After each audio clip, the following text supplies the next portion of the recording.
Oke teman-teman, Assalamualaikum warahmatullahi taala wabarakatuh.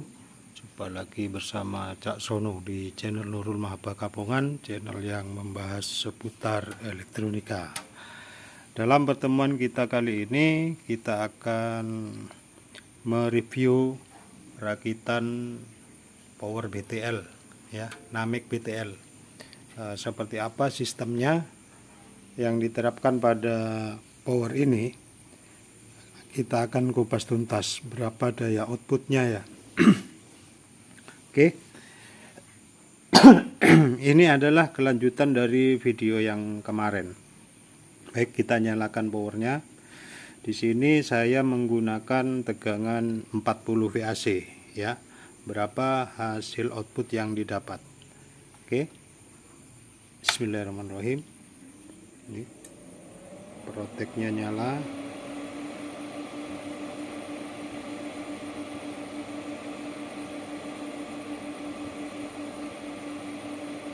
Oke, agak lama karena baru dinyalakan. Oke, kita gunakan di channel A ya. Channel A saya tegangan menggunakan 40 VAC ya. Berapa hasil outputnya? Ini untuk probonya saya pasang di output sini. Untuk avonya pasang di skala AC ya. Oke, kita nyalakan. Ini menggunakan signal generator 1 kHz ya. Itu dia. Ini set volume mentok 79,4, keluar 79 volt ya. Ini ya, volume mentok 79,5. Jadi power BTL itu seperti yang Cak Sono jelaskan, di situ menggunakan sistem setengah gelombang ya. Jadi outputnya keluar dari output positif menuju ke output negatif. Jadi kedua drivernya salah satunya dibalik fase menjadi fase negatif, yang satunya dijadikan fase positif. Makanya Cak Sono menganjurkan untuk pemakaian tegangan itu sesuaikan dengan ampere trafonya ya teman-teman ya. Oke, kita lanjut ke cara menghitungnya.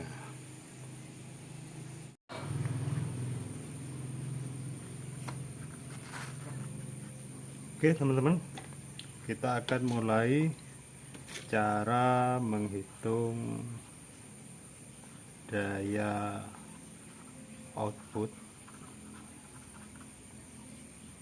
pada power BTL ya.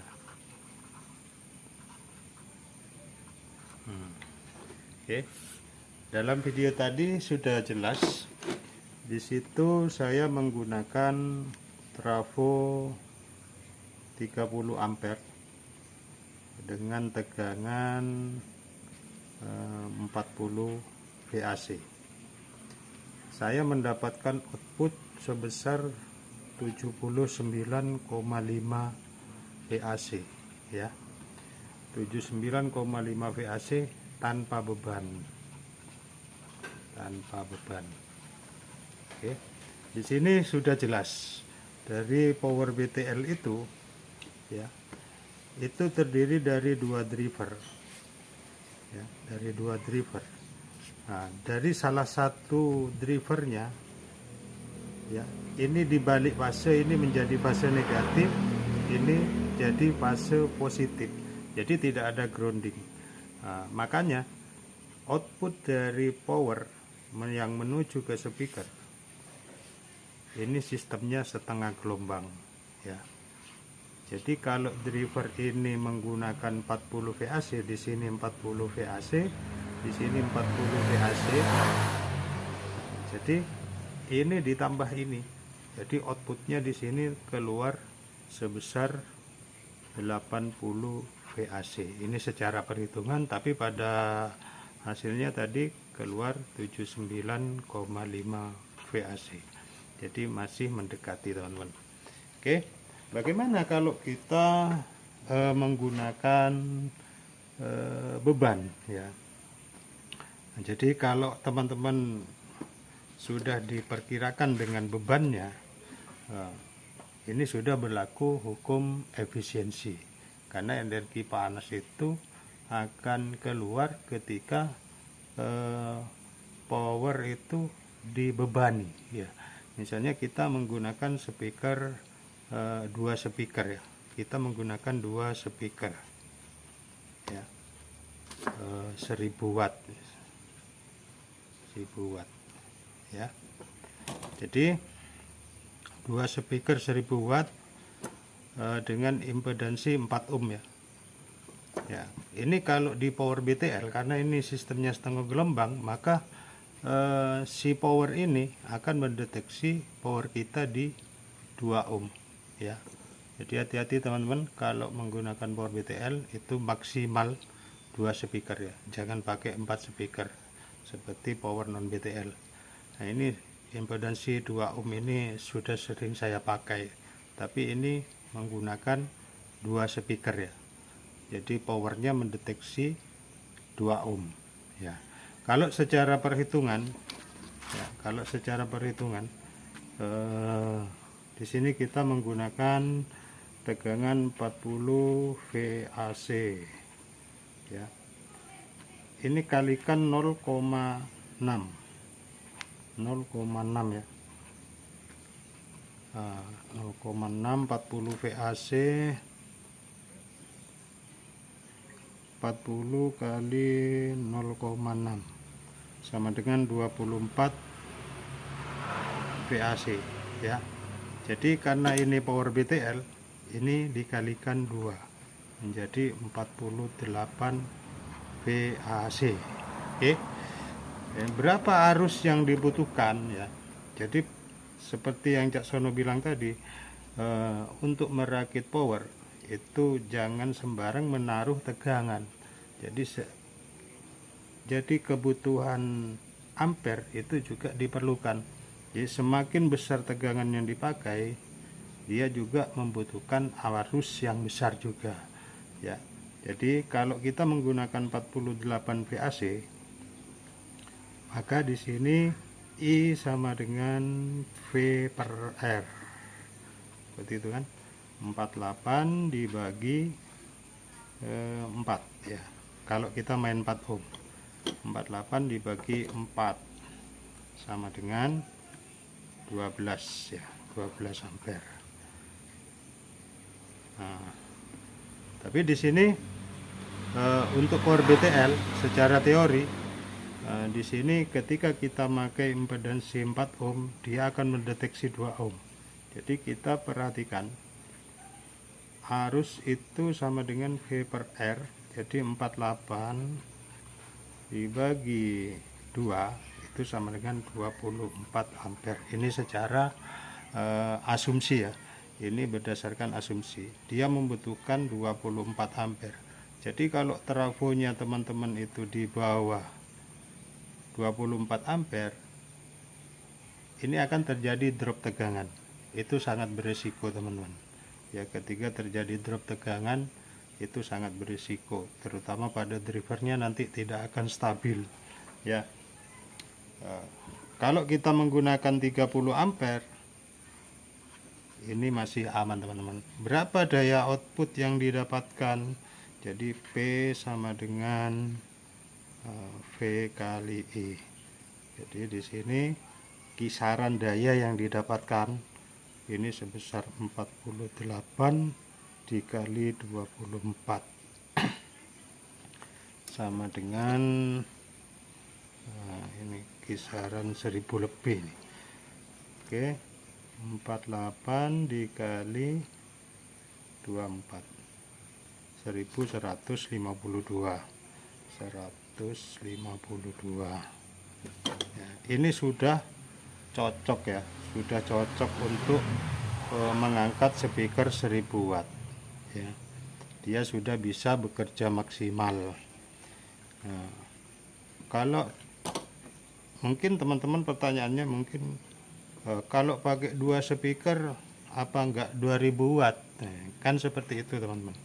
Jadi perjalanan arus itu seperti ini. Ketika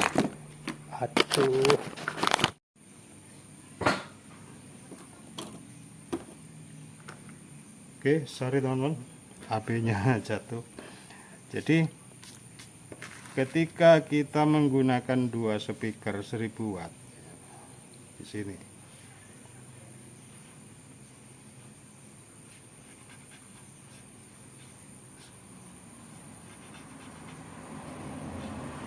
ya, di sini R1, di sini R2, ya. Kenapa dikatakan 2000 watt? Karena R1 ditambah R2 seperti itu.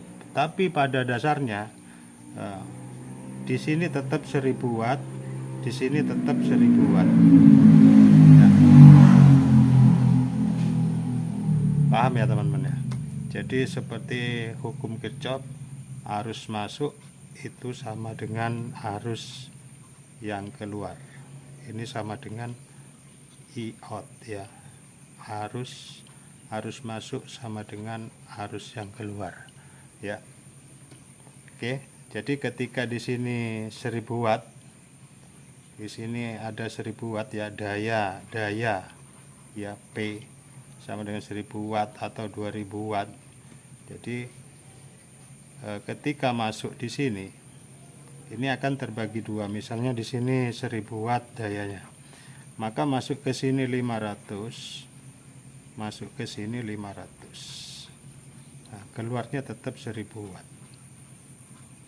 Ya, dipahami ya teman-teman ya. Ini secara pengetahuan saya. Oke, jika ada asumsi lain silahkan teman-teman tulis di kolom komentar.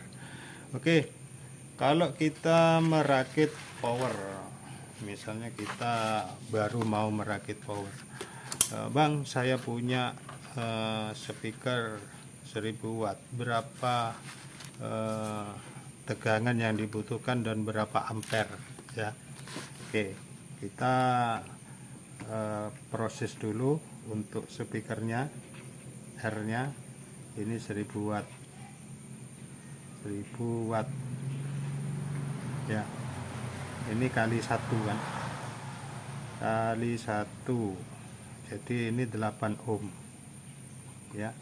Kalau di power BTL itu dibaca 4 ohm seperti itu. Jadi berapa tegangan yang ideal ya. Ini perhitungannya untuk power mono dulu ya. Untuk power mono ya. Jadi untuk rumus dayanya P sama dengan V kuadrat per R, kan seperti itu. Jadi untuk mencari tegangan V kuadrat, untuk mencari tegangannya berarti P dikali R kan ya. Nah, sekarang dayanya sudah tahu untuk P nya ya, ini impedansinya. Nah, untuk dayanya ini 1000 watt, impedansinya 4 ohm ya, dikali 4 berarti sama dengan 4000 ya. Terus V nya sama dengan akar dari 4000 ya. Akar 4000 berapa? Akar 4000 itu sama dengan akar 400 dikali 10. Jadi akar 400 itu 20, akar 10, 20 dikali anggap aja 3 ini ya, 9 akar 10 kan nggak ada 3 berarti ya, 3,1.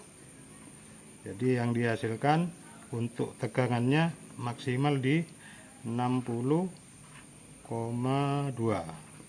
volt VAC ya. Ini yang dibutuhkan. Nah, karena di sini jenis powernya power BTL, maka teman-teman bisa menggunakan 30 VAC saja atau di 32 ya. 32. Kalau 30 kayaknya jarang diterapung. Ini teman-teman gunakan 32 VAC. Jadi alokasinya nanti dikali 2 sama dengan 64 VAC. Ini tanpa perhitungan efisiensi. Oke. Maka untuk ampernya, kalau sudah ketemu tegangannya berapa arusnya yang dibutuhkan. Untuk I sama dengan V per R. Jadi di sini udah ketahuan 64 dibagi R-nya 4 ohm. Ya. 60 dibagi 4 ntar 60 dibagi 4 sama dengan 15 ampere. 15 ampere ini sudah cukup untuk mengangkat speaker 1000 watt dengan impedansi 8 ohm dengan menggunakan power WTL. Jadi apa keunggulan dari power WTL? Ya, jadi kita bisa memaksimalkan daya PSU yang kecil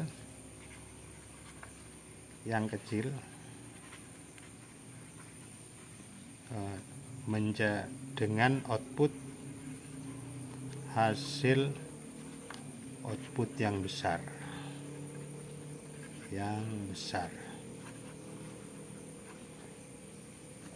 Terus resikonya dari power BTL sudah saya jelaskan di video kemarin.